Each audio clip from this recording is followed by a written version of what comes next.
Are you connecting all the dots on the journey to your inner wisdom? Are you looking for a fresh perspective on the messages you've been asking for? So who doesn't want to be happier, healthier, wealthier, and wiser, and be able to make life's choices with confidence because they finally see the signs? We know you do. I'm Angela Coulter. And I'm Sarah Sieg Avignoni. We're two conscious journeyers dedicated to turning over those rocks and helping you on your personal intuitive sleuthing mission of evolution in our multi-dimensional hologram. And that includes Earth too. Yes, it does. Welcome to Solving Me, our conscious puzzle-solving podcast, where we look at the natural relation between your life experiences and their meaning in the bigger picture, from the most mundane to the most overwhelming. So what do we mean by all this? Well, have you ever thought that getting a flat tire and twisting your ankle could be related? And maybe a message about what's preventing you from getting that awesome, high-paying job you would love. Believe it or not, it's all connected. Want to know more? Come on and let's get sleuthing. See what comes up in this episode, because it might just be about you. Welcome to episode 9. Today, I would love to start the show with that song, Money, Money, Money, Money, Money, because that's our topic for today. Right. Show me the money. Show me the money, and not all money, because we can probably spend many weeks of episodes on money, and I'm sure we will. Exactly. But today we're going to start with lack of. Yes, the anemic bank account, or the feeling of that lack and where that takes you. Yes, but let's start with the symptoms. And that's things that fall in this category. Yeah. And the thing to remember with money is that so many focus on, say you do your vision board and whatever, and people are always like, well, I want more money. I want to have this kind of money in the bank. Well, money is just a symbol. It's just a message in itself. And it's what you make of it that gives it the message that it provides for you. Right. It's the energy behind it. Exactly. So what do we typically do? Let's just start at the very basic of what money represents to people is value. Like, am I valuable? Am I worth anything? Am I worth anything? And can other people see my worth? We have gotten to be in such a place of equating our value with money, with currency, that we've gotten lost. We've lost, in many cases, we lose ourselves to that, to the quest to have it, on this feeling of I don't have enough. And that external validation that I have to have something outside of myself to reflect back that my inner worth. Exactly. So, sometimes, and we say things like, oh, I feel like money just is flowing through my fingers. Like it's just flowing out faster than it can come in. And I can't hold on to it. Exactly. Yeah. And I'm bleeding money. How many times have we used that term? I'm bleeding money all over the place. And I've said it myself. And as soon as I hear myself saying it, I'm like, oh, stop it. Because then we create pull that back in. Yeah, let's bring that back in. But when we say things like, oh, I'm not destined to have money, or people who how about things like this? People just shouldn't have that much money. Yeah. Or I'm not good with money. Right. How can you be good with money or bad with money? Exactly. Money is an energy that flows, comes to you and it goes from you. It's a thing that represents the energy that flows. And so you can utilize it to the best of your remembrance, or you can use something else and it will still have the same effect. So the question is, what does money reflect back to you? Like, what does not having money reflect back to you? When you're expecting things like, are you having situations where you're expecting, say, a bonus and it wasn't even close to what you thought it would be, or you have a certain, in your mind, how many clients you should have, or how many people you should have signing up for a class, or the salary you should get for this position, and it always seems to fall short. Right. Or I submitted a claim for insurance and I'm expecting this money to be returned to me. And it's like, oh, but they took out my deductible, or, oh, but it was, not replacement value. It was the depreciated value. And so it never meets that expectation that you have. I mean, that's a big oops. Yeah. I was expecting this amount and I was only worthy of this amount. Yes. Because I do attach my worth to how much money I have. Right. And so we have then these things in our heads, like we say, oh, like how many people, like they go through this extreme budgeting, like extreme frugality, because they're like, I have to have this much money in the bank, because in their minds, it shows how valuable I am by having that much money in the bank. Especially if you're doing it for someone else. I know a personal situation where it was like, okay, we're going to really tighten our belts and we need to save X amount of money. And it was like, okay, we scrimped, we saved, we did that, we got there, that amount was made. And it was like, okay, cool. Now the amount is this. And it's like, how do I get even smaller? Exactly. How do I get even smaller than the small that I got to get to this amount? And at that point I realized, I'm not sure I could ever live this way. And that's when you got out. And that's when I chose differently.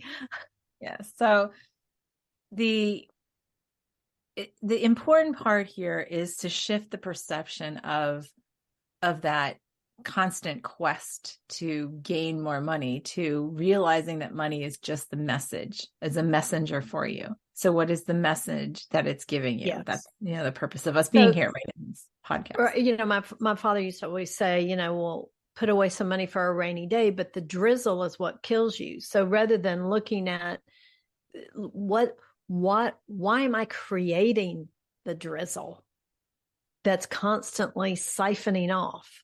Is that I don't pay attention to my money through, like we've talked about, those forgotten subscriptions that you have that may only be $5 or $8 a month or $12.99. But that when you have 20 of them, that adds up. Well, and then times a year, and then times however many years, and you aren't really getting value for what you're paying for. Yes. And so that's the bleeding money, right? That's the bleeding away. And it's almost like you think of it as being leached, right? Oh, those leeches. I hear people say that all the time. Right. They're just sucking me dry. But the reality is, it's like, okay, well, how much value are we giving money? I mean, I guess that's something for us to really look at, because, years ago, I think you and I remember having one of our old podcasts and one of our old shares or something where it was like seeing money replaced in valuation, like that the value of everybody in society changed from like how much money you had to how much you're doing the self-work, how much inner work you're doing, how much consciousness you're having. Wow. And it's like, if we change valuation on that, like on a dime, wow, that would really change the world. Well, and there's a lot, valuation and money used to exist in the form of barter. Like, what can you do for me if I do this for you? And that became a problem because you couldn't be taxed on that. And that became discouraged and penalized almost. But it's exactly the same energy of, I have this, you need this. What do you have that I need? And you can create the same flow for yourself. Yes. I remember when I first became a business owner in a different field years ago, and I was, in a lot of networking groups and working with, a lot of other business owners. And I made decent money, but I was rich in bartering. Like, there were so many things that I had that I needed. Now, the key is to make sure it's something you need or want. Right. And then when you do that, it's like, well, then you don't need like that. I remember feeling so just saturated and nourished, because it was like I had everything I would just put out to the universe. Oh, I would love to be able to have this. And then a new client would show up that had that, and we would sort of figure out like how that could Work it out. work it out.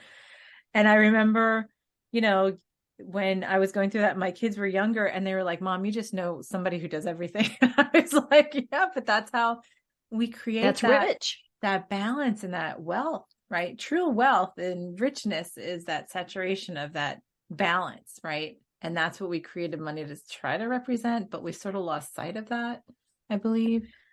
Well, and I think that's, now it's not even pieces of paper and pieces of gold or silver or copper or whatever coin. It's now zeros and ones, and it's becoming more visually representative of something nebulous, which is, the energy behind it. Exactly. So we can't look away from that energy, because now we're sort of like removing the paper. Exactly. That represents it. Yes. So, when we go back to what we've talked about in the earlier episodes, and it's like, well, when we look at it from the first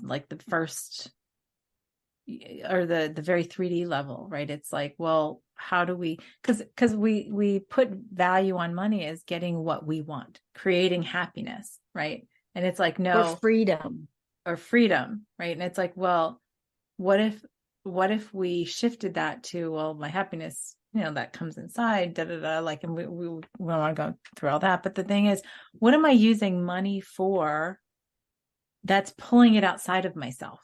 That's pulling that happiness outside of myself. Yeah. It's a substitute for something. Right. And why am I looking outside of myself? What is it that I feel like I'm not worthy enough on the inside that I have to pull something in from the outside?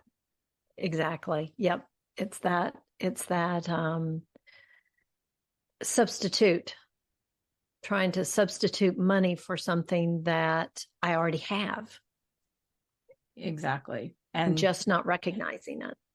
And not believing it of myself, right? So if we say things like, oh, well, you don't get that, because I can never even seem to make my bills, and I never seem to, like, if somebody can say, like, I never seem to not have enough. And it's like, well, there was somebody who I worked with once, and they were so angry, and they're like, well, I've tried all this stuff. And I'm like, but do you believe that you're worth it? Do you believe that you're worth? I said, but I hear you walking around all the time and saying how, no, well, people don't understand. I've just had a tough life. And so then what happens is you've created this persona, right? This identity that you wear as a safety net, as a safety coat and warm and fuzzy that says, I have to have a difficult life. And so then what do? You create it through the representation of lack of money. Right. You've created that expectation within the universe that that's how you will be. Yes. And the universe wants to give you everything that you desire. And it sees that as, this is what I desire, because I continually put my energy into creating that. Exactly. So if you feel like you're bleeding out money, right, and you never have enough, like if you're saying that in your head, whether you say it out loud or not, doesn't matter, because it's still the thought, the word, same difference, because it's there. It's creation. Exactly. Right. It's like, so what am I putting on money that I am externalizing for myself? Yes. Yes. And it's really looking at, money is the messenger. What are the messages? Money is the messenger. Right. Yes. Mm-hmm. And it's everything that shows up attached to money is a symptom that is giving you information that then you may choose what you do with that information. Yeah.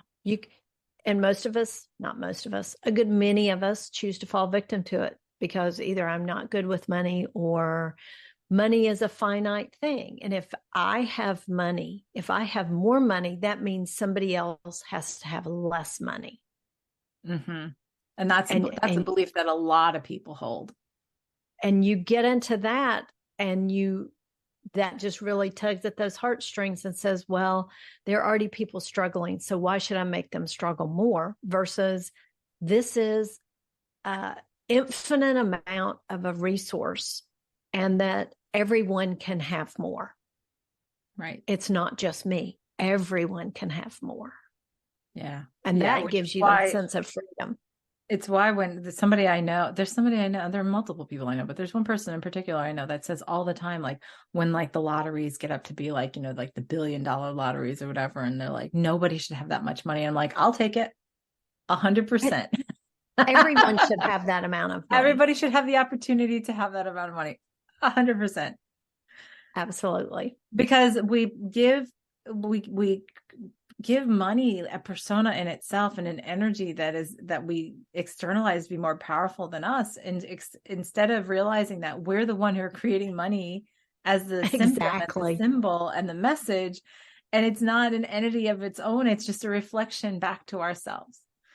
Yes. So examining that whole belief system and that whole, whether you want to call it a ritual or, you know, the way you were raised, you know, it's if you take that big picture look at it, and literally that magnifying glass that we talk about so much in the whole reason we're here, and just comb through, you know, what do you think about it? What do you do about it? What do you feel about it? All those thought, words, and deeds associated with money, you start to build a pretty accurate picture of why you are where you are. Yes. And when we go back to like what we were talking about in the earlier episodes about connecting it with like bigger goals in your life, right? Instead of saying, well, my goal is to have, you know, this amount of money in the bank, it's really the goal is happiness. The goal is freedom, right? Or safety. There's safety. And if you believe, here's the thing, many people hold beliefs that money is a burden. Having too much money is a burden. Many people believe it's unsafe to have a lot of money because then you have to make all those things, right? So if you're saying, I want more freedom and safety, and you believe money is unsafe and burdensome, then you will never create that for yourself, because as we've said in almost every episode, having is evidence of wanting. Yes. And you are setting up that constant strife and struggle in your relationship with money. Exactly. So if you are finding yourself in this lack, in this perpetual lack, or not enough, or feeling like you are limited by lack of money, really sit down and have an honest conversation with yourself to say, what do I believe money represents? I believe that money represents the root of all evil? And I strive to be a good person. Well, then guess what? I'm going to repel money. That precludes having money. Exactly. If I believe that having a lot of money corrupts people, and I want to be a good person, quote unquote, I'm going to repel money to some degree. I'm never going to have a lot of money. You know, things like that. Or having money is gluttonous. Yes. All this or having too much is gluttonous, right? Yeah. Yeah. Yeah. It's that excess. I mean, there are so many nuances, and they're all customized to you. Right. Which is what makes this so important to look at it for yourself. And it's easy to say, well, so-and-so told me I needed to do this, but that's through their beliefs, not yours. So it might be a close fit, but if you have to look at it through your beliefs, not someone else's. Absolutely. I totally agree with that, because it is very individual in that filter, just like most of these other messages too. Exactly. Right. But it's to ask, what is this showing me? Like if having evidence if having or not having is evidence of wanting, right? Why do I want that? Like, what do I believe? What is it that's beneath that? Like, do I believe that I'm not worthy of being comfortable and free? Do I believe that having money would be a burden? Do I believe that, you know, it would make me a bad person, or people would like leech off of me and whatever, and nobody would like me for who I am? Like, there's all kinds of hidden beliefs under there. So this in itself is simply a huge opportunity for exploration of what your true mind, and it's nobody else that needs to see it or hear it or know, because sometimes we go into this, oh my God, I can't believe I would believe that. Right. Then the self-judgment sets in, and that negative self-talk that beats you up. Exactly. So always in transcendence, always in acceptance, take that and sort of play with that and look at money as a message and not as a be all end all. Only a reflection. And if money is a reflection of me and I feel like I don't have enough of it, what is it that I don't feel like I have enough of within me? Or, that makes me reflect that back. Great question. Yeah. Great question. So this is an awesome one to look at. Oh, really? So much there, so much information, and so personal. It is. So that is your take home or your takeaway from this episode. And I'm sure we'll have many other discussions about money and many other examples, because we could probably just list many off the top of our head. Right. But this is just sort of an introduction to dabble our feet in and take a look at in the mirror, because this is a great clue in our realities. Thanks for listening to us on Solving Me. If you found this podcast helpful, make sure to subscribe so you get noticed every time we post a new episode. And for a short time, we have a special bonus for you. Go to solvingme.net to download your free ebook, which outlines the next level of conscious solutions for your inner investigation. Be sure to help us spread the word. Share us with others you know who want to solve the puzzles of their everyday life through the filter of expanded consciousness, and have fun doing it. One more thing. Do you have some puzzling life circumstances where you feel blocked and you'd like our take on what's going on? Send us your conscious puzzle at connect@solvingme.net, and maybe you'll be the topic of a future episode. Until next time, happy sleuthing.